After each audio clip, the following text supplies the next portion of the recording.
नमस्कार, हमारे IGNOU audio books channel पर आपका स्वागत है। इंदिरा गांधी राष्ट्रीय मुक्त विश्वविद्यालय सतत शिक्षा विद्यालय स्नातक डिग्री कार्यक्रम वैकल्पिक पाठ्यक्रम BGSI 001 जेंडर संवेदीकरण समाज संस्कृति और परिवर्तन खंड 5 जेंडर कानून एवं समाज इकाई 14 कानून की जेंडर सापेक्ष प्रकृति 14.1 प्रस्तावना। मेरा उद्देश्य पुरानी स्मृतियों को कुरेदकर आपके दिल को कष्ट पहुंचाना या अपने प्यार में कोई बाधा डालना नहीं है। हमारे समाज में सदियों से पति पत्नी में कभी कोई कानूनी प्रतिबंध नहीं रहा, और यदि था भी तो यह महिलाओं के विरुद्ध था।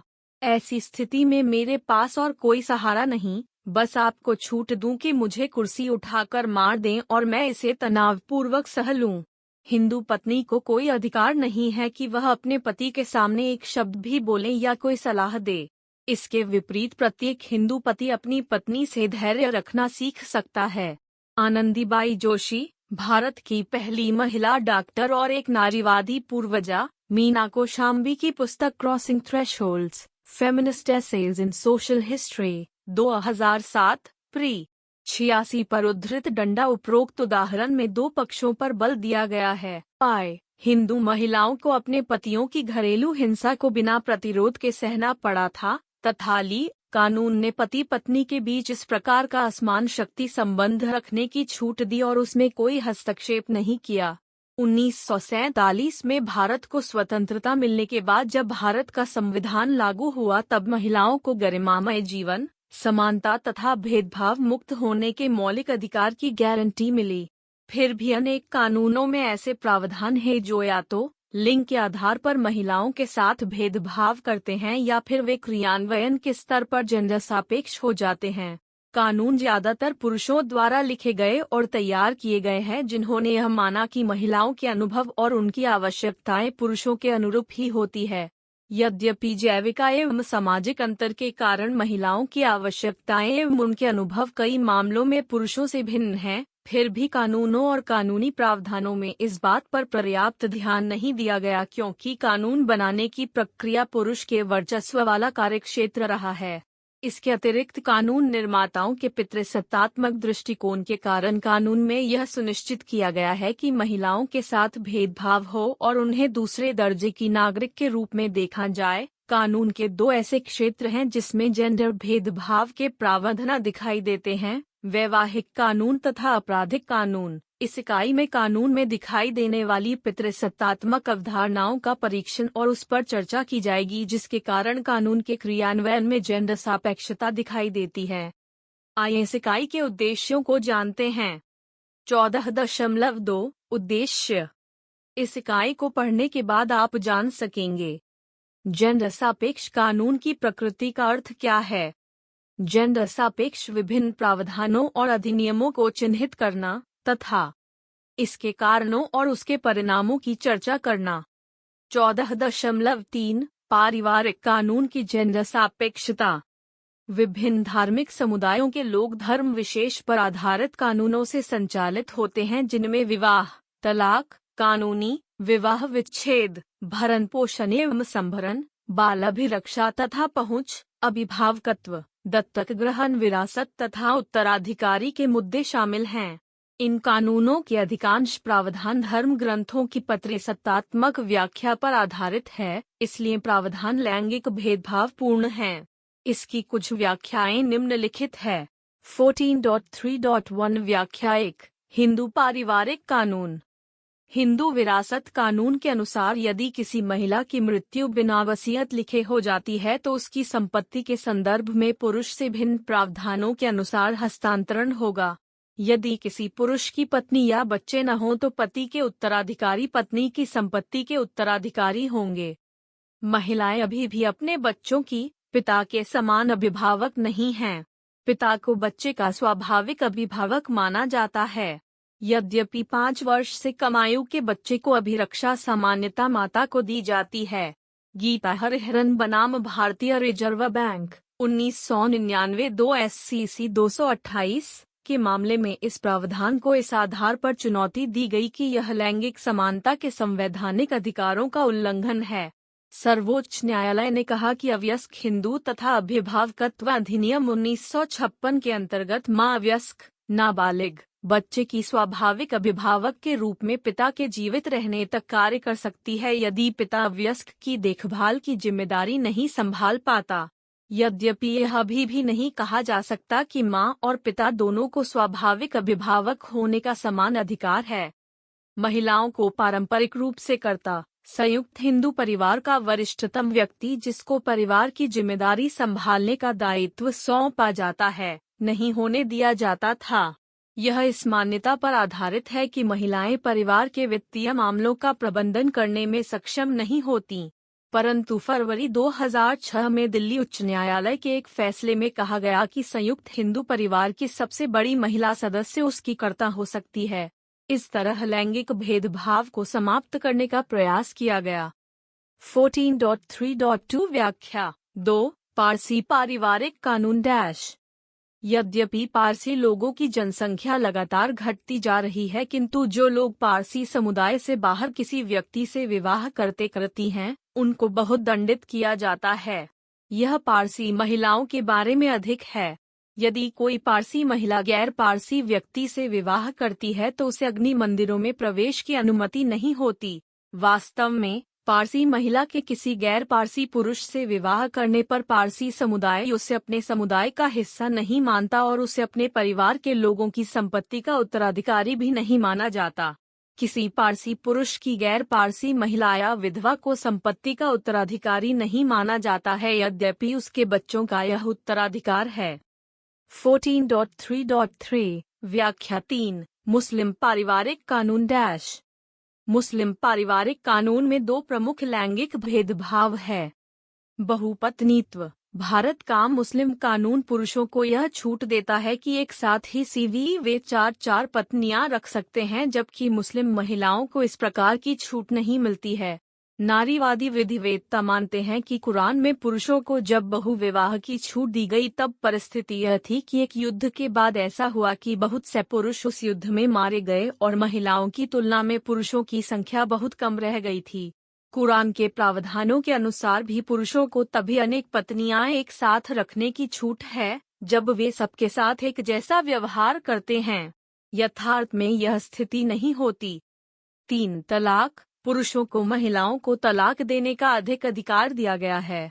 सिर्फ 3 बार तलाक कह देने से एक तरफा पत्नी से बिना सलाह लिए चर्चा किए अदालत के हस्तक्षेप के बिना पुरुष तलाक दे सकता है, जबकि मुस्लिम कानून के तहत यदि किसी मुस्लिम औरत को अपने पति से तलाक लेना हो तो उसे मुस्लिम विवाह विच्छेद अधिनियम 1937 के अंतर्गत अदालत जाना पड़ेगा।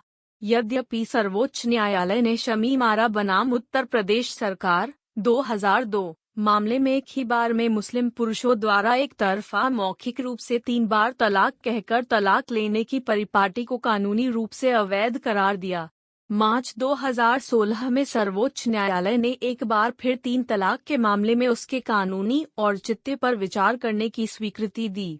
भरण पोषण। तलाकशुदा मुस्लिम महिलाओं को अपराध दंड संहिता की धारा 125 के दायरे से बाहर रखा गया है।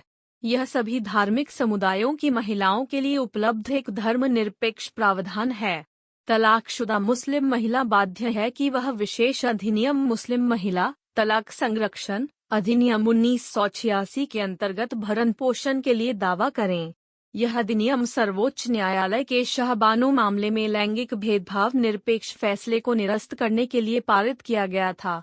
1986 का अधिनियम तलाकशुदा महिलाओं के भरण पोषण के अधिकार को इद्दत के दौरान तलाक के लगभग 3 महीने के बाद मांगने से रोकता है।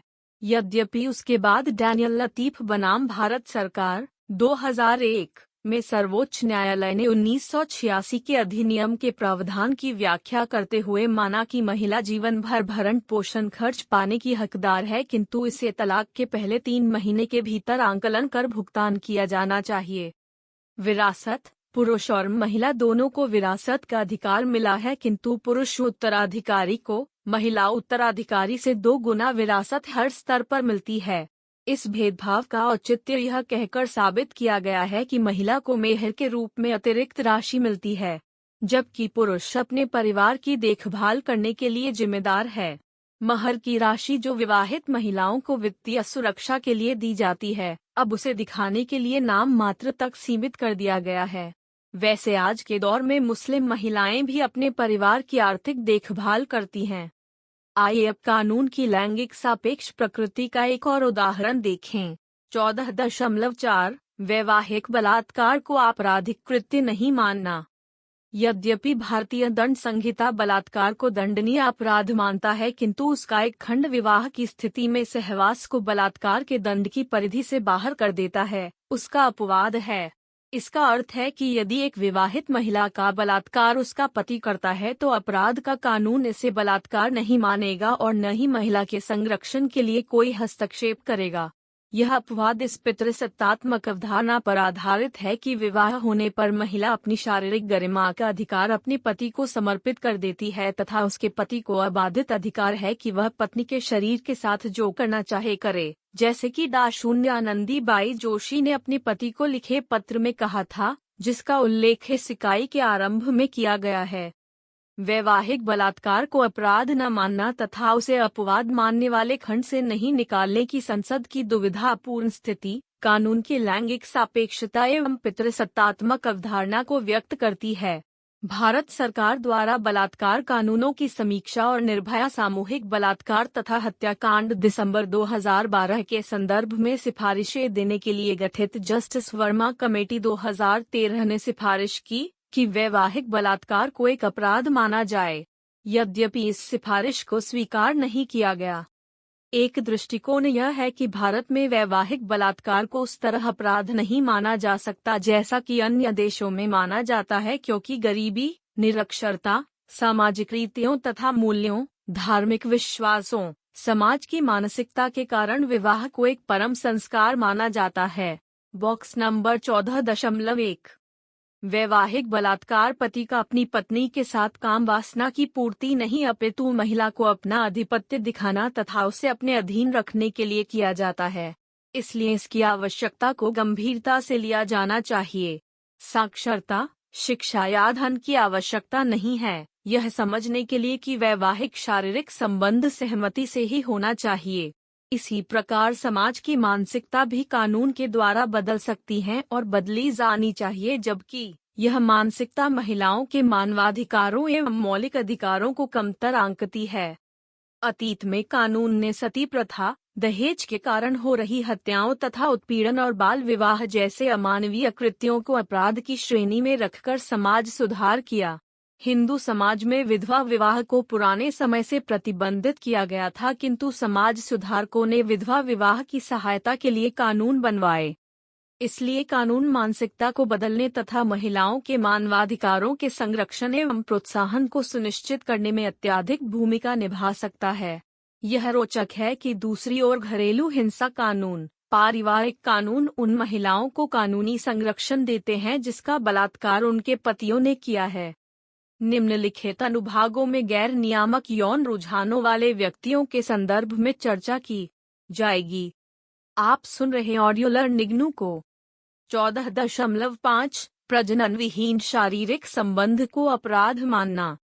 भारतीय दंड संहिता (आईपीसी) की धारा 377 को अप्राकृतिक शारीरिक संबंध नाम दिया गया है, जिसमें सभी प्रकार के शारीरिक संबंध का उल्लेख है, किंतु प्रजनन विहीन शारीरिक संबंध को प्रकृति के विरुद्ध कहकर उसे इसमें शामिल नहीं किया गया तथा इसे दंडनीय कार्य माना गया है।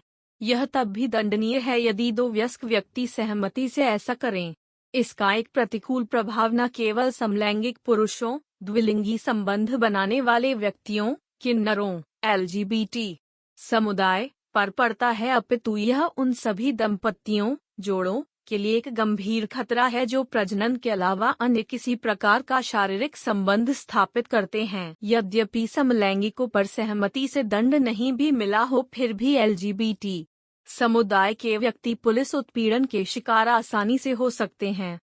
यही नहीं, भारतीय दंड संहिता की धारा 377 के अंतर्गत दंड के भागीदार बनने के भय से LGBTQ समुदाय के लोग यौन हिंसा की स्थिति में कानूनी रूप से अपनी समस्या का हल नहीं खोज सकते। धारा 377 उपनिवेशकालीन शासन में विक्टोरियाई यौन नैतिकता को ध्यान में रखकर शामिल किया गया था। डंडा नाज फाउंडेशन बनाम राष्ट्रीय राजधानी क्षेत्र दिल्ली के मामले में दिल्ली उच्च न्यायालय ने अपने फैसले में कहा कि धारा 377 ने अभी तक वयस्कों के निजी स्थानों पर शारीरिक संबंध बनाने को अपराध माना है और इसमें भारतीय संविधान में दिए गए मौलिक अधिकारों का उल्लंघन किया है। इस पर दायर अपील में सुरेश कुमार कौशल तथा अन्य बनाम नाज फाउंडेशन तथा अन्य मामले में सर्वोच्च न्यायालय ने दिल्ली उच्च न्यायालय के फैसले को निरस्त कर दिया तथा कहा कि धारा 377 किसी भी संवैधानिक प्रावधान के विरुद्ध नहीं है। इस फैसले की आलोचना यह कहकर की गई कि फैसला अंतर्राष्ट्रीय मानवाधिकार कानून के विरुद्ध है तथा यह उन देशों के न्यायिक फैसलों के विपरीत है जहां पुरुष समलैंगिक यौन संबंध विरोधी कानूनों को व्यक्तियों की निजता, गरिमा तथा स्वायत्तता के उल्लंघन के आधार पर निरस्त कर दिया गया। लॉयर्स कलेक्टिव दिसंबर 11, 2013 वर्टिकल बार भारतीय सर्वोच्च न्यायालय में 8 पुनरीक्षा याचिकाएं दायर की गई थीं जिन्हें जनवरी 2014 में खारिज कर दिया गया था। हालांकि फरवरी 2016 में सर्वोच्च न्यायालय ने इस प्रकार की याचिकाओं को यह मानते हुए कि यह मुद्दा बहुत गंभीर है, एक 5 सदस्यीय पीठ के हवाले कर दिया। प्रगति परीक्षण अभ्यास 1। इस पर संक्षिप्त टिप्पणी लिखिए कि इन कानूनों के तहत महिलाओं की क्या स्थिति। क. हिंदू पारिवारिक कानून। ख. पारसी पारिवारिक कानून। ग. मुस्लिम पारिवारिक कानून। अगले अनुभागों में आप जानेंगे कि कैसे यौन अपराध महिलाओं के मानवाधिकारों का उल्लंघन है। 14.6 सम्मान मर्यादा एवं यौन शुचिता के उल्लंघन के कारण यौन अपराध। मर्यादा का उल्लंघन, यौन उत्पीड़न, छेड़छाड़ या किसी महिला या लड़की के प्रति अमर्यादित व्यवहार के संदर्भ में प्रयुक्त एक औपनिवेशिक पद है। भारतीय दंड संहिता की धारा 354 के अंतर्गत किसी महिला की मर्यादा के उल्लंघन के लिए प्रताड़ित करना या आपराधिक कृत्य करना दंडनीय है। धारा 509 में ऐसे किसी कार्य, भंगिमा या शब्दों के प्रयोग को दंडनीय माना गया है जिसके द्वारा किसी महिला की मर्यादा का उल्लंघन हो।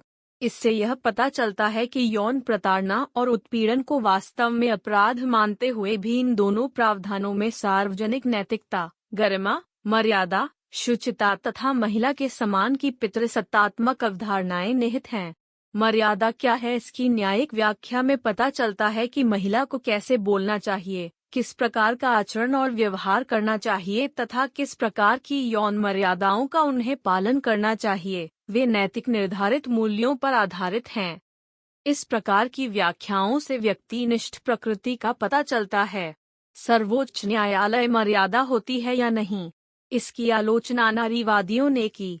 अनुसूचित जाति तथा अनुसूचित जनजाति दमन निरोधक अधिनियम 1989 में महिलाओं के यौन उत्पीड़न का प्रावधान है, उसको भी मर्यादा की भाषा में ही उसी तरह लिखा गया है।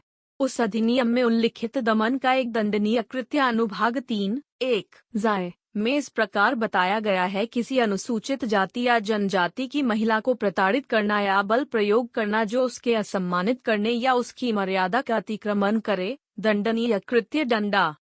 मर्यादा की अवधारणा महिला की गरिमा और समानता के संवैधानिक अधिकारों के अनुरूप नहीं है, न ही महिलाओं की गरिमा, स्वायत्तता, शारीरिक अखंडता एवं एजेंसी के वर्तमान महिला विमर्श से जुड़ा है।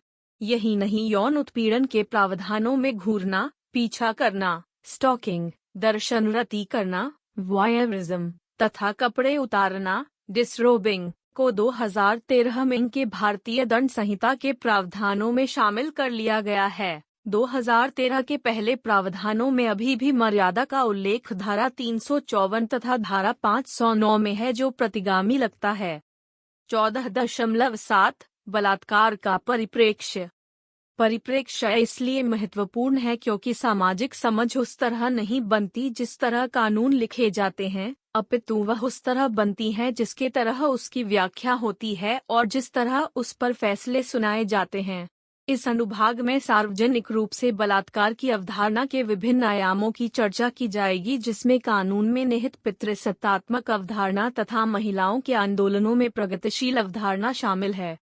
क. पितृसत्तात्मक संपत्ति के उल्लंघन के रूप में बलात्कार। यह बलात्कार की सबसे पुरानी अवधारणा है।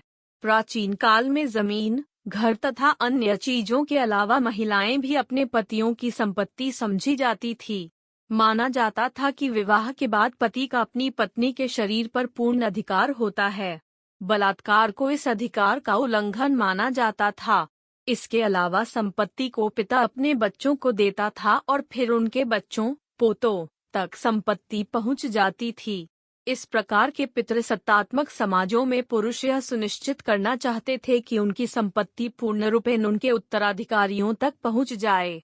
बलात्कार के कारण गर्भधारण भी हो सकता था और महिला बलात्कारी के बच्चे की मां बन सकती थी, इसलिए बलात्कार को मौजूदा पितृसत्तात्मक शक्ति संरचना का उल्लंघन भी माना जाता था। इस अवधारणा के अंतर्गत बलात्कार को अपराध न मानते हुए कि महिला के साथ यह एक कुकृत्य है, अपितु इसलिए कि इसने उस उत्तराधिकारी की पवित्रता का उल्लंघन किया जिसे पुरुष की संपत्ति मिलनी है। ख शुचिता तथा सम्मान के उल्लंघन के रूप में बलात्कार महिला के कौमार्य को प्राचीन काल से लेकर वर्तमान समय तक एक मूल्यवान अधिकार के रूप में समझा गया है। पवित्र महिला उसे कहा जाता था जिसने सिर्फ अपने पति से यौन संबंध बनाया है। महिला के कौमार्य एवं शुचिता को महत्व देना और उसके सम्मान को उसके कौमार्य से जोड़ना उसी तरह से है जिस तरह से पितृसत्तात्मक समाजों ने महिलाओं की यौनिकता पर नियंत्रण रखा। जब किसी पुरुष पर कोई हमला होता है और वह गंभीर रूप से घायल हो जाता है तब उसे उसके सम्मान का उल्लंघन नहीं माना जाता। यदि उसके अनेक लोगों से यौन संबंध हों तब भी उसे असम्माननीय कार्य नहीं माना जाता, किंतु यदि किसी महिला के साथ बलपूर्वक यौन संबंध बनाए जाते हैं तब इसे उसके सम्मान पर शुचिता या एक कलंक माना जाता है। यही कारण है कि बलात्कार को इतना अधिक महत्व दिया गया है, जबकि अन्य यौन अपराध हो जैसे महिला के कपड़े उतारकर उसे समाज में नंगे घुमाना को मर्यादा का उल्लंघन माना जाता है। बलात्कार पीड़ित महिला को एक जिंदा लाश माना जाता है, क्योंकि यह माना जाता है कि यदि महिला का कौमार्य भंग हो गया तो उसने जीवन में सब कुछ खो दिया। बलात्कार के साथ जुड़े सामाजिक लांछन की धारणा के कारण बहुत सी महिलाएं एकाकीपन में अवसाद से पीड़ित हो जाती हैं और वे कानूनी सहायता नहीं लेना चाहती। कई अतिवादी मामलों में वे आत्महत्या भी कर लेती हैं। ग अनियंत्रणीय कामातुरता के परिणाम के रूप में बलात्कार महिला और पुरुष दोनों में कामेच्छा तथा यौन संबंध की आवश्यकता होती है। पुरुष की यौन भावना यौन संबंध स्थापित करने के रूप में उसके पुरुषत्व का प्रतीक मानी जाती है। पुरुष में यौन की प्रबल इच्छा या वासना, जिसे कामातुरता भी कहा जाता है, उसकी न केवल इजाजत होती है अपितु उसका उत्सव मनाया जाता है। बलात्कार को किसी महिला के प्रति कामातुर होने की अनियंत्रणीय परिणति के रूप में भी देखा जाता है, क्योंकि पुरुषों को आक्रामक एवं हिंसक तथा महिला के प्रतिरोध को रोकने व 12/35 जाता है, इसलिए बलात्कार को पुरुष की विजय के रूप में देखा जाता है। यह पूछा जा सकता है कि यदि महिलाएं अपनी काम भावना पर नियंत्रण रख सकती है और वे पुरुषों के साथ बलात्कार नहीं करती तो फिर पुरुष भी ऐसा क्यों नहीं कर सकते? इसका उत्तर पितृसत्तात्मक यौन इच्छा की अवधारणा में है, जिसमें हिंसक रूप से ऐसा करना भी शामिल है, जिसे पुरुषों का गुण तथा महिलाओं को नियंत्रित रखने की भावना को गुण माना जाता है। घ पितृसत्तात्मक शक्तिदमन के उपकरण के रूप में बलात्कार। यदि हम कहें कि बलात्कार पुरुष की अनियंत्रणीय कामातुरता का परिणाम नहीं है, तब बलात्कार है क्या?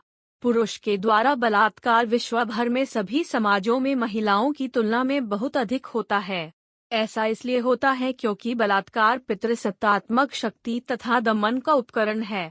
बलात्कार शक्ति एवं आधिपत्य के प्रदर्शन के लिए होता है।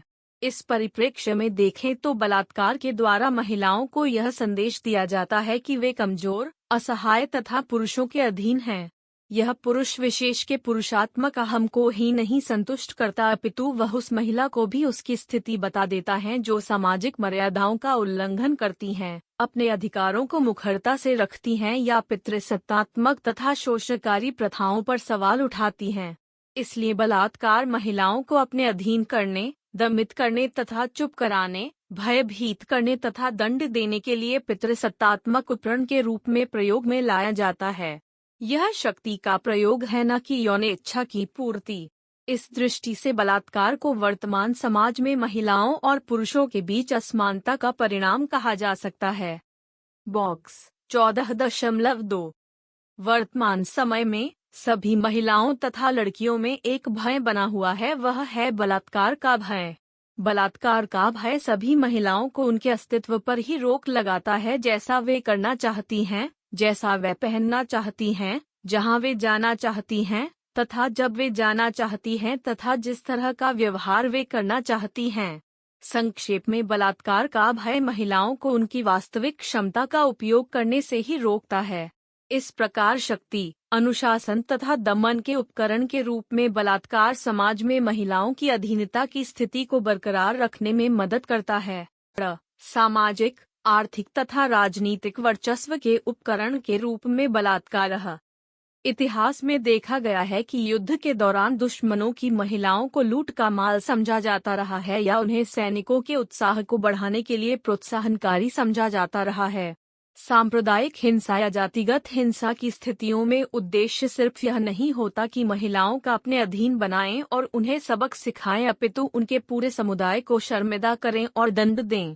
किसी समुदाय की महिलाओं के साथ बलात्कार उस पूरे समुदाय के पुरुषों के पुरुषत्व पर सवाल उठाना है, क्योंकि वे अपने समुदाय की महिलाओं की रक्षा नहीं कर सकें।